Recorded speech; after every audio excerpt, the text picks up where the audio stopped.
হায় হায়, মেয়েটার স্বামীর নাম করে ভাসানো ঘরটা ডুবে গেল। না জানি কোনো অমঙ্গল হয় এবার।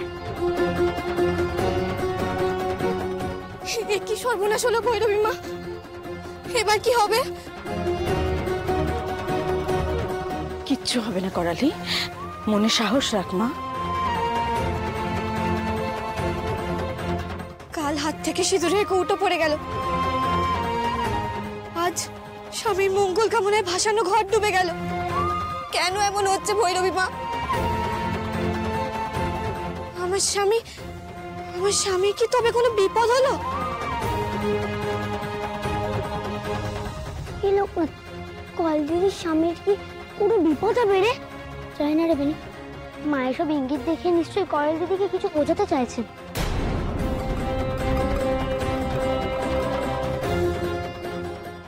এই তো, আমি ঠিক জানতাম তোমাদের এই কালীঘাটেই খুঁজে পাবো।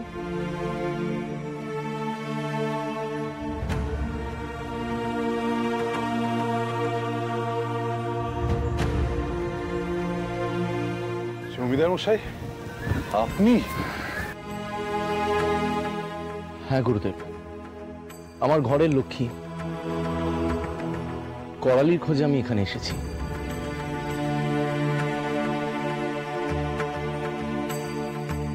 করালি, আপনি কেন এসেছেন জমিদার বাবু?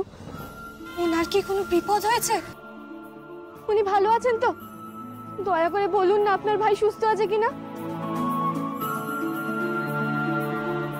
আমি যে বড় দুশ্চিন্তায় আছি। মায়ের কাছে পুজো দিয়ে আপনার ভাইয়ের নাম করা মঙ্গল ঘর ডুবে গেল, তাতে ওনার কোনো ক্ষতি হয়নি তো? সত্যি অবাক হচ্ছি, তুমি এত কিছুর পরও রাঘবকে নিয়ে ভাবছো, ওর মঙ্গল কামনা করছো। তিনি যে আমার স্বামী জমিদার বাবু, তার নামে সিঁদুর আমি আমার মাথায় পড়ি। কেমন করে তাকে না নিয়ে ভাবতে পারি? দোহাই আপনার, আমাকে আর অন্ধকারে রাখবেন না। তিনি কেমন আছেন বলুন না। জমিদার মশাই, করালি দিদি খুব দুশ্চিন্তায় আছে গো। একবার বলো না, তোমাদের বাড়ির সবাই ভালো আছে তো? করালি দিদির স্বামী সুস্থ আছে তো? হ্যাঁ লোকনাথ, রাঘব ভালো আছে, ওর কিচ্ছু হয়নি।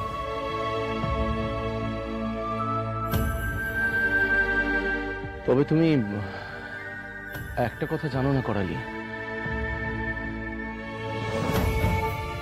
রাঘব আবার বিয়ে করেছে।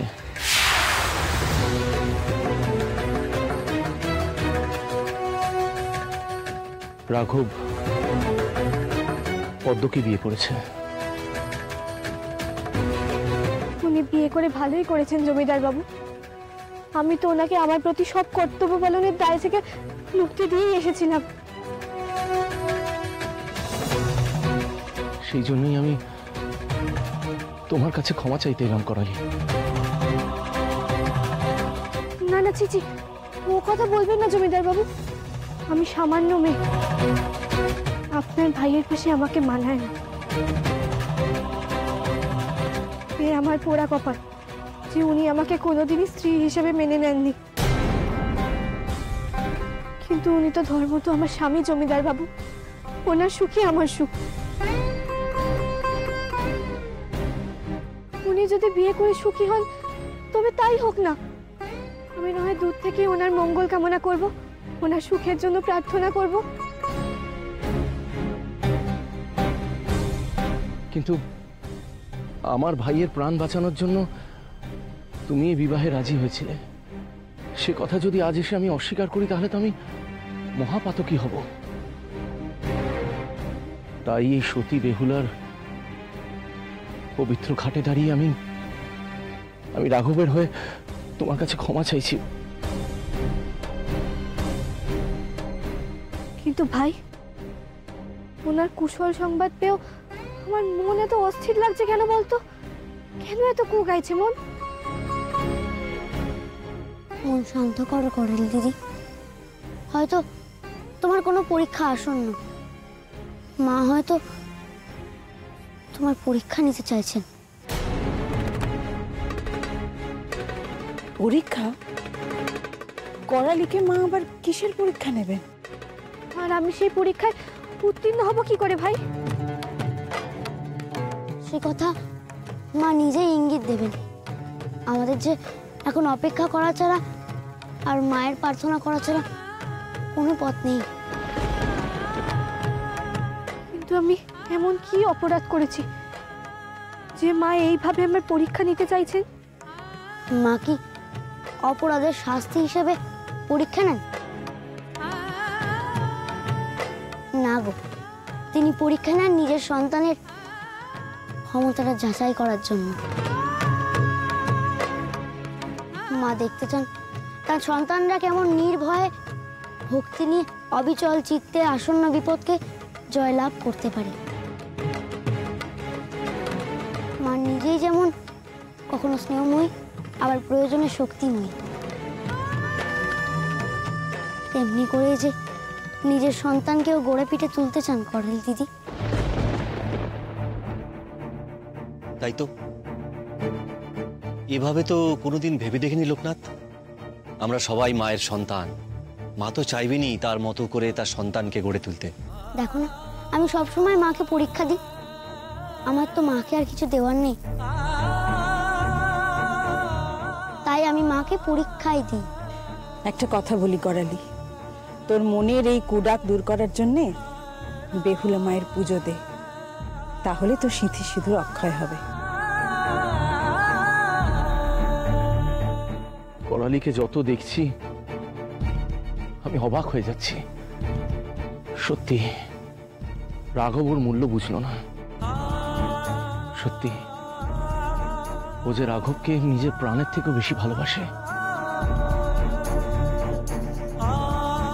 সময় সবই বুঝবেন ছোট জমিদার মশাই।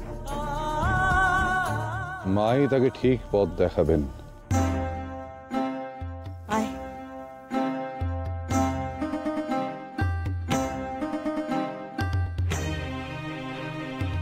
এই সিঁদুর সতী মায়ের মাথায় ঢেলে দে।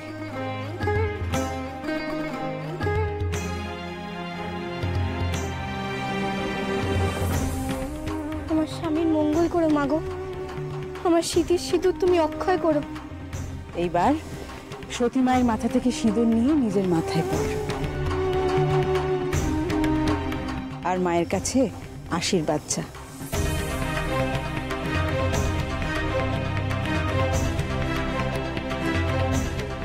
আশীর্বাদ করো মাগো, আশীর্বাদ করো। আমি যেন তোমার মতো সতী হয়ে আমার স্বামীকে সব বিপদ, সব দুর্যোগ থেকে উদ্ধার করতে পারি। কেঁদো না কয়াল দিদি, শক্ত হও, মনকে শক্ত করো। সত্যিই যদি কোনো পরীক্ষা আসে তাতে তোমাকে জিততে হবে, এটা সংকল্প করো।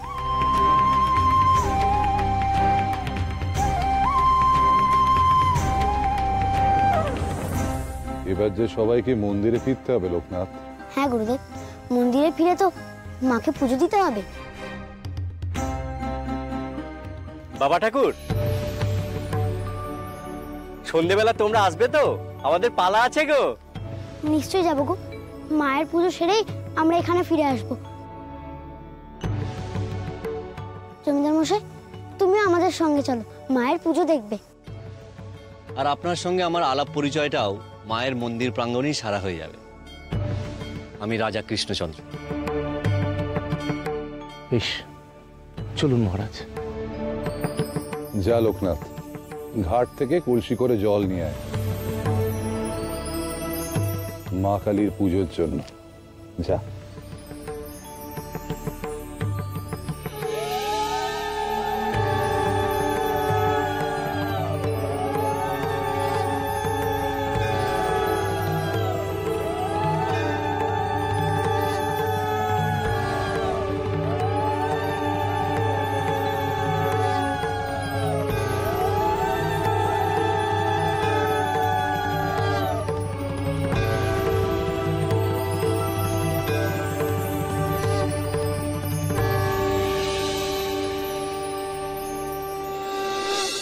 আরে আসো আসো, তাড়াতাড়ি আসো। আসো, এই শান্ত হয়ে বসো। হ্যাঁ, এই সতী বেহুলার পবিত্র ঘাটে আজকে আমাদের হবে পালা, বেহুলা লক্ষিন্দরের পালা।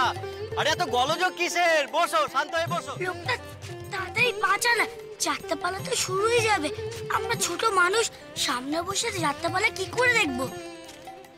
যাচ্ছি তো যাত্রাপালা দেখতে খুব ভালো লাগে বল।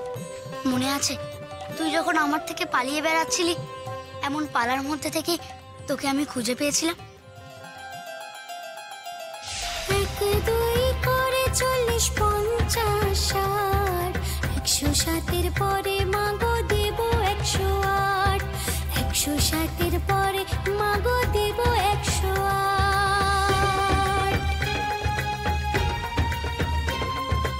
নাও আমার চোখ নীল শতদল, নাও আমার চোখ নীল শতদল, নিয়ে কৃপা করো মাগো পাত করো তল, পাত করো তল।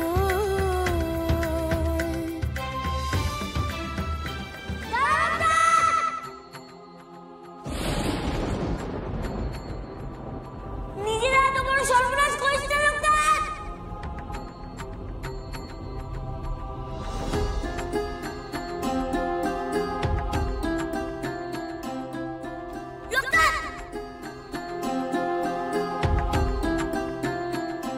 তুই কি করছিস লোকনাথ?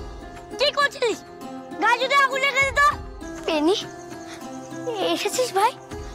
তুই নিজে আমার কাছে এসেছিস? না এসে কি করতাম? তুই যে সব কাণ্ড করছিলি, গুরুদেব আর আমি ছাড়া কেই বা আছে তোকে সামলাতে পারে?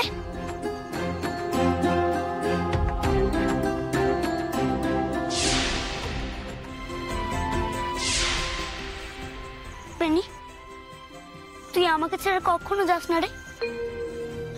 আমার বড় কষ্ট হয়, আর আমি বুঝি খুব ভালো থাকি না তোকে ছেড়ে। বেশ, আমিও কথা দিচ্ছি তোকে ছেড়ে কখনো কোথাও যাব না।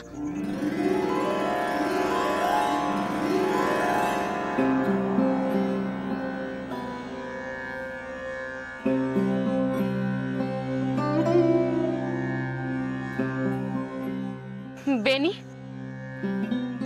লোকনাথ, তোরা আমায় মহামায়ার অভিনয়টুকু করতে দেবি না? তোমার জন্যই তো আজ আমার বেনিকে আমি ফিরে পেলাম মা, আশীর্বাদ কর। আমি প্রসন্ন হয়েছি রে, আমি আশীর্বাদ করছি তোরা জীবনের সব যুদ্ধে জয়ী হ। গুরু হয়ে, সখা হয়ে লোকনাথ সব সময় বেনির পাশে থাকবি। আর বেনি, তুই কিন্তু লোকনাথকে কখনো ছেড়ে যাস না। মহামায়ার প্রসাদ পেয়ে জীবনের সব বাধা কাটিয়ে তোরা এইভাবেই এগিয়ে যা।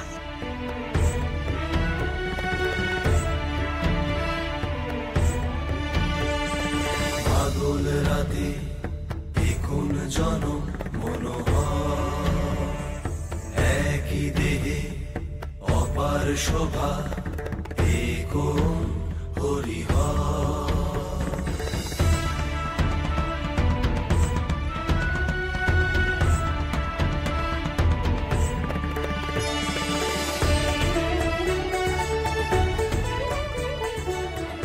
আহা, কি দেখলাম! জন্ম জন্মান্তরেও ভুলবো না। মা মহামায়ার কি মহিমা! এই মনে হলো চোখের সামনে দর্শন পেলাম সাক্ষাৎ ঈশ্বরের। এ জীবন ধন্য হলো। জয় মা মহামায়ার জয়, জয় মা মহামায়ার জয়, জয় শ্রীরামচন্দ্রের জয়, জয় শ্রীরামচন্দ্রের জয়। দেখলি তো লোকনাথ, আমার কথা কেমন মিলে গেল। বেনি নিজে ছুটে এসে তোর কাছে ধরা দিল। লোকনাথ, তুই এবার বেনিকে মন্ত্র দে। মন্তর? কি মন্তর গো? গুরু মন্ত্র রে বেটা, গুরু মন্ত্র। এবার থেকে তুই বেনির গুরু হবি আর বেনিকে পথ দেখানো শুরু করবি। আমি পারবো? পারবি রে, পারবি। তোর নাম যে লোকনাথ, মানুষের আশ্রয় হবি তুই।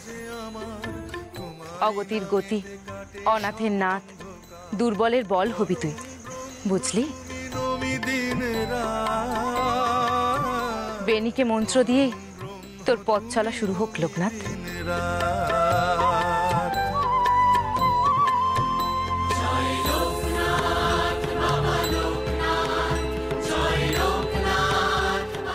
আবার কবে তোমাদের সঙ্গে দেখা হবে গো? আবার কোথাও না কোথাও ঠিক দেখা হবে। সময় আর মুহূর্ত মিলে গেলে মিলে যাবে আমাদের পথ। হয়তো তখন মেছুনি হব কিংবা চাষি ঘরের কেউ, কিন্তু দেখা ঠিক হবে। লোকনাথ, এবার তোর এগিয়ে যা, ভোর হয়ে আসছে। বেনিকে নিয়ে যে পথে যাওয়ার সেই পথে এগিয়ে যা। তুই পুরো বদ্যিমশাইয়ের মতন গান করিস লোকনাথ। সেদিন পালায় তোর গান আমার খুব ভালো লেগেছিল। এখন চল তো দেখি ভরুপিরা কি পালা করছে, চল।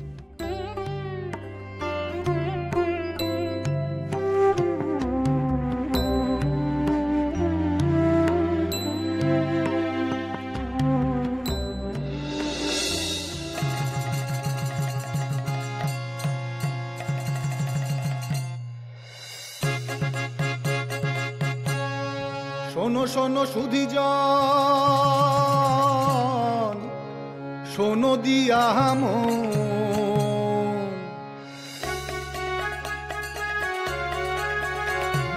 শোনো শোনো সুধীজন, শোনো দিয়া মন, সতী বেহুলার কথা করি গো বর্ণন, সতী বেহুলার কথা করি গো বর্ণন। চম্পক নগরী রাজা চাঁদ সদাগর, মহাদেবের পূজা মন্ত্র করেন প্রচার। চাঁদের হাতের পূজা মনসা যে চায়, তবেই সে স্থান পাবে দেবতা সভায়, তবেই সে স্থান পাবে দেবতা সভায়। কিন্তু এক জেদ ধরে বসে চাঁদ বেনে,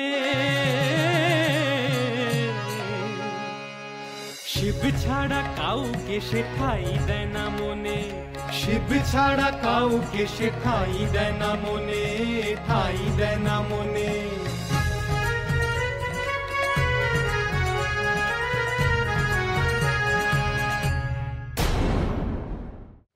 আমার পুজো কর চাঁদ সদাগর। ধনধান্যে সমৃদ্ধিতে ভরে উঠবে তোর ঘর। আমার আশীর্বাদ থাকবে তোর উপর। দেবাদিদেব শিবের আশীর্বাদে আমি ধন্য, আর কারো আশীর্বাদ দরকার নেই আমার।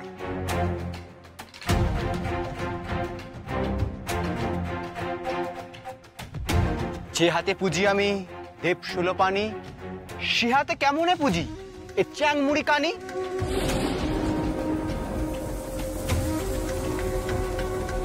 এত বড় কথা তুই আমায় বললি? আমার অভিশাপে তোর সর্বনাশ হবে।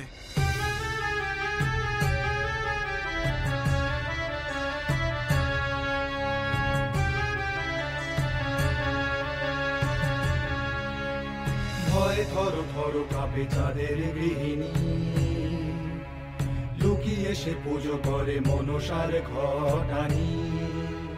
সে ঘটনাক্রমে হলো চাঁদের গোচর, মনসার ঘট তুলে মারলো আছাড়। মনসার অভিশাপ দারুণ প্রকার, পুড়ে ছারখার হলো চাঁদের সংসার।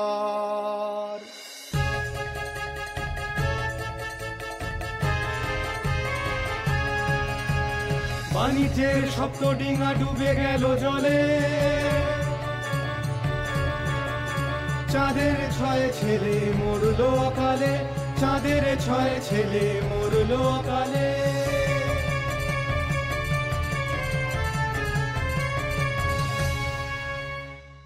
তারপর দিন কেটে যায়, সন্তান বিহনে চাঁদ আর সনকা পাগল পাড়া।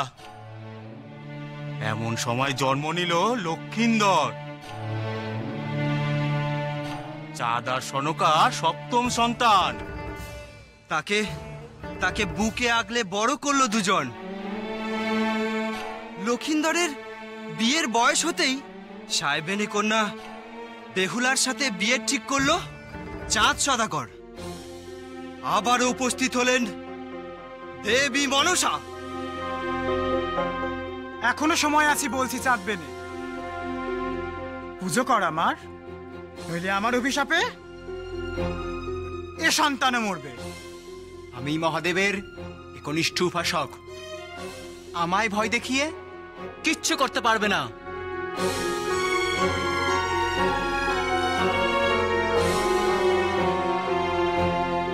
অতঃপর বিয়ে হয়ে গেল বেহুলার লক্ষিন্দরের। সাঁতালি পর্বতের উপর দেবশিল্পী বিশ্বকর্মাকে দিয়ে তৈরি করালেন চাঁদ সদাগর লোহার বাসর ঘর। এমন নিশ্চিদ্র নিরাপত্তার মধ্যেই হবে নবদম্পতির ফুলশয্যা। সেই ঘরে ছিদ্র নেই কোথাও, চাঁদের আলো অবধি প্রবেশ করতে পারে না। এমন নিশ্চিত নিরাপত্তার মধ্যেই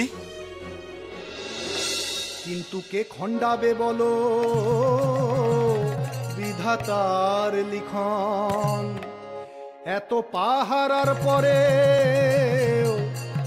ঘটে অঘটন।